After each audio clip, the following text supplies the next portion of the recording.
Bismillahirrahmanirrahim. Assalamualaikum warahmatullahi Ya, wabarakatuh. bismillahirrahrahmanirrahim. Saya Di sini Fatimah saya Nurmaina Fadil dari Mutmainah Departemen satu akan Angkatan menjelaskan satu tentang smart akan performance, yaitu mempresentasikan tentang menganalisis tentang tugas beberapa agenda isu 3 dan yaitu menerapkannya dalam smart tentang ASN. Smart ASN. Ya, di sini tugas saya yaitu menganalisis beberapa isu, khususnya itu sendiri 6 isu yang ada di instansi rumah sakit RSUD MIS, dan juga selanjutnya itu aku mendeskripsikan masing-masing isu tersebut. Yang berikutnya yaitu menganalisis dampak yang akan terjadi jika isu tersebut tidak terselesaikan. Dan selanjutnya yang keempat yaitu mengidentifikasi pihak yang terdampak isu yang tidak diselesaikan.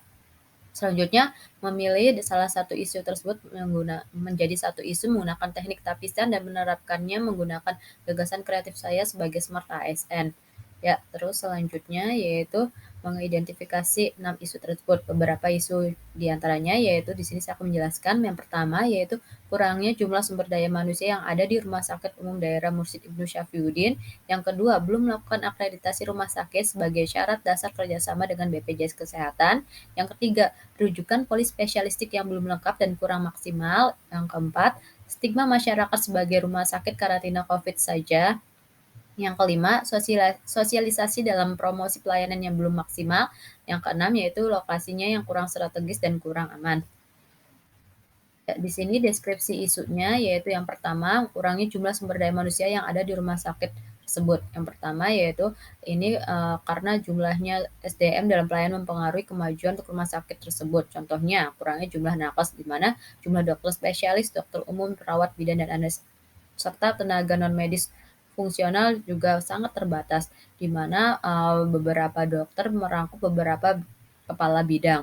Namun dengan pengangkatan jumlah ASN khususnya dalam nakes tahun ini sangat banyak, mudah-mudahan isu yang pertama ini akan segera terpecahkan.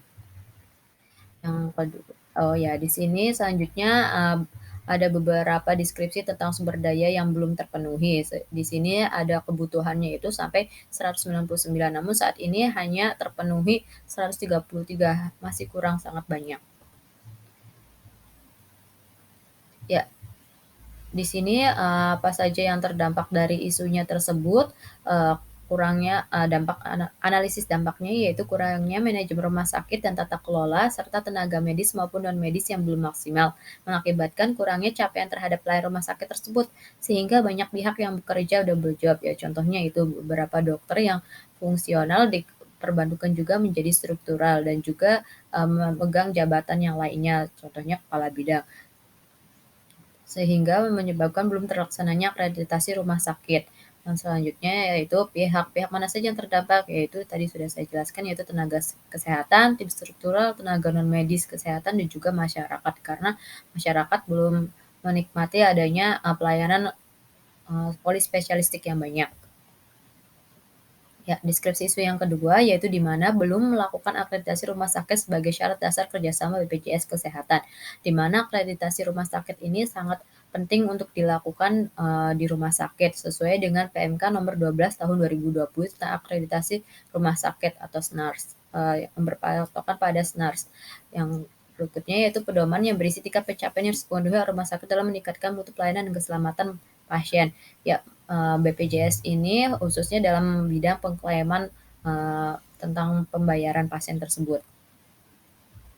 Ya, di sini dalam profil rumah sakit akreditasi ini belum dilakukan karena rumah sakitnya tersebut baru dibangun dan baru diresmikan saat menjelang pandemi COVID, sehingga hanya mendapatkan surat dari kepala dinas yaitu pada tanggal 16 Juni 2020, yaitu dengan rumah sakit tipe D atau Pratama.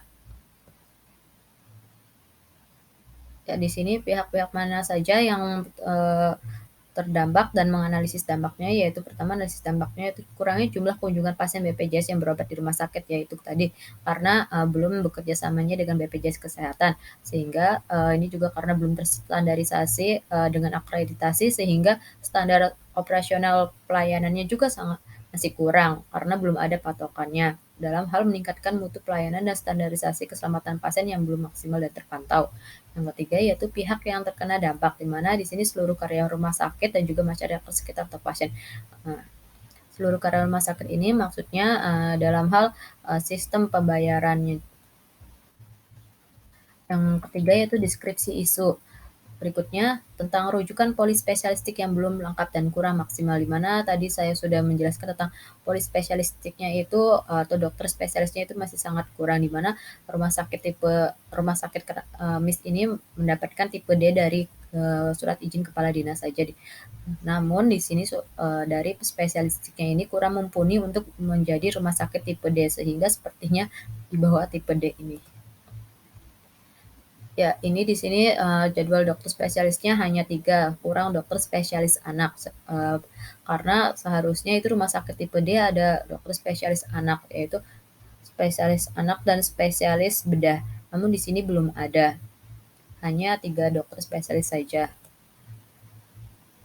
Pihak yang terdampaknya di sini yaitu seluruh karya rumah sakit dan juga masyarakat atau pasiennya.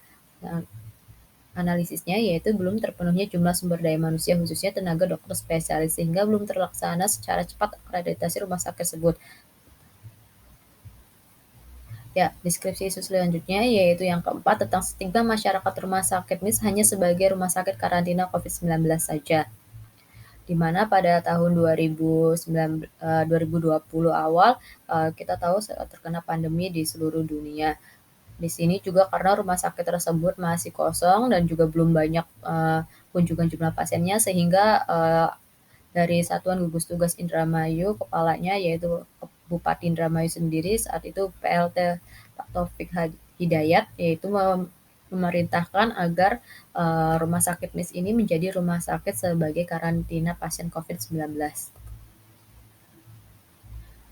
Di sini yang menganalisis dampaknya yaitu beberapa masyarakat merasa takut tertular COVID-19 oleh karyawan yang bekerja di rumah sakit MIS baik tenaga medis maupun non medis sehingga beberapa keluarga dari karya rumah sakit merasa didiskriminasi atau dijauhi oleh beberapa masyarakat awam atau tetangganya. Deskripsi isu yang kelima yaitu tentang sosialisasi dalam promosi kesehatan dalam pelayanan belum maksimal karena kurangnya brosur atau promosi di daerah atau lingkungan sekitar. Yang kurang hal itu pun disebabkan oleh tenaga medis dan non-medis yang masih belum lengkap sehingga pelayanan yang diberikan juga masih belum maksimal oleh pihak rumah sakit. Dan masyarakat sendiri juga hanya menganggap pelayanan tertentu saja ya, contohnya tadi pelayanan dalam perawatan karantina pasien COVID-19 saja. Deskripsi isu yang terakhir yaitu tentang lokasi yang kurang strategis di mana terletak di perbatasan Indramayu Cirebon dan dari segi keamanan juga masih kurang aman karena di sini juga lokasinya kurang strategis ditandai dengan berada di Jalan Pantura dan hanya bagian depan maupun belakang kanan kiri hanya berupa pesawahan saja dan jauh dari pemukiman penduduk sehingga menyebabkan rawan terjadinya tindak kejahatan di daerah tersebut. Dan juga beberapa kecamatan yang di daerah rumah sakit tersebut akan memilih untuk datang ke rumah sakit yang ada di Cirebon atau berada di Indramayu yaitu di RSUD Indramayu khususnya atau rumah sakit yang lainnya di Indramayu Kota. Ya, di sini beberapa perbatasannya di mana daerah Krangreng, Karangampel, dan Junti biasanya mereka ini datang kebanyakan akan datang ke rumah sakit daerah Cirebon. Dan di sini juga ada Kedokan Bunder, Jatibarang, Kertasmaya, Slieg, Sukagumiwang. Biasanya ini juga akan datang ke daerah rumah sakit swasta lain di Indramayu yang perbatasan dengan Cirebon. Begitupun dengan Rumah Sakit Tukdana, Bangau 2, dan beberapa masyarakat di daerah Sukagumiwang juga akan memilih rumah sakit di daerah Indramayu Kota juga. Hal ini juga karena kurangnya promosi kesehatan oleh tim pihak rumah sakit sendiri karena beberapa fasilitas kesehatan atau SDM-nya juga belum terpenuhi. Ya, di sini dari analisis atau identifikasi isunya yaitu saya menggunakan USG. Ya, dari beberapa isu ini saya mendapatkan nilai tertinggi yaitu pada isu yang nomor 2 yaitu belum melakukan akreditasi rumah sakit sebagai syarat dasar kerjasama BPJS di bidang kesehatan ini. Ya, gagasan kreatif saya dalam hal ini juga berhubungan dengan Smart ASN. Yang pertama yaitu dari integritas, di mana saya akan mampu bersikap matang dalam penyelenggaraan akreditasi sehingga mendapat akreditasi yang maksimal atau paripurna sesuai dengan visi dari rumah sakit MIS tersebut. Yang kedua yaitu bersifat nasionalisme, yaitu mampu mengabdi pada rumah sakit khususnya dalam pelayanan kesehatan yang sesuai dengan standar operasional pelayanan, khususnya dalam pelayanan diakreditasi sesuai dengan standarisasi KARS-nya atau Komite Akreditasi Rumah Sakit. Dan selanjutnya itu sifat profesional. Di sini saya akan bersifat profesional dalam pelayanan, bukan hanya saat penilaian surveyor saja diakreditasi, namun saya juga akan berusaha menerapkannya dalam praktek keseharian saya. Yang keempat yaitu wawasan global. Di sini mampu memiliki wawasan yang luas dalam hal standarisasi pelayanan sesuai dengan KARS. Maksudnya di sini kita akan berusaha memiliki wawasan luas dengan beberapa rumah sakit lain yang sudah terakreditasi paripurna, sehingga dapat menimba ilmu dari rumah sakit tersebut yang sudah terakreditasi paripurna agar rumah sakit MIS mendapatkan akreditasi paripurna juga. Ya, selanjutnya itu gagasan kreatif berikutnya yaitu IT dan berbahasa asing. Di sini kita mampu, khususnya saya mampu bersaing dalam berinovasi digital dalam hal memajukan pelayanan terhadap pasien untuk mendapat nilai lebih dalam penilaian SNARS atau Standar Nasional Akreditasi Rumah Sakit. Khususnya yaitu dalam hal pelayanan kesehatan yang berbasis teknologi. Di sini dalam hal layanan poli yang online. Yang selanjutnya yaitu hospitality atau keramahan, yaitu di sini mampu bersikap ramah dalam pelayanan, khususnya menerapkan 5S terhadap pasien tanpa mendiskriminasi pasien tersebut. Yang terakhir yaitu sifat dari networking atau mampu bekerja sama dalam tim demi mensukseskan akreditasi dan mempunyai rekanan pendamping akreditasi yang handal, di mana rekanan akreditasi yang handal ini sangat dibutuhkan dalam hal meningkatkan standarisasi akreditasi, yaitu standarisasi akreditasi yang tertinggi yaitu paripurna. Ya, demikian dari hasil presentasi saya tentang Smart ASN. Assalamualaikum warahmatullahi wabarakatuh.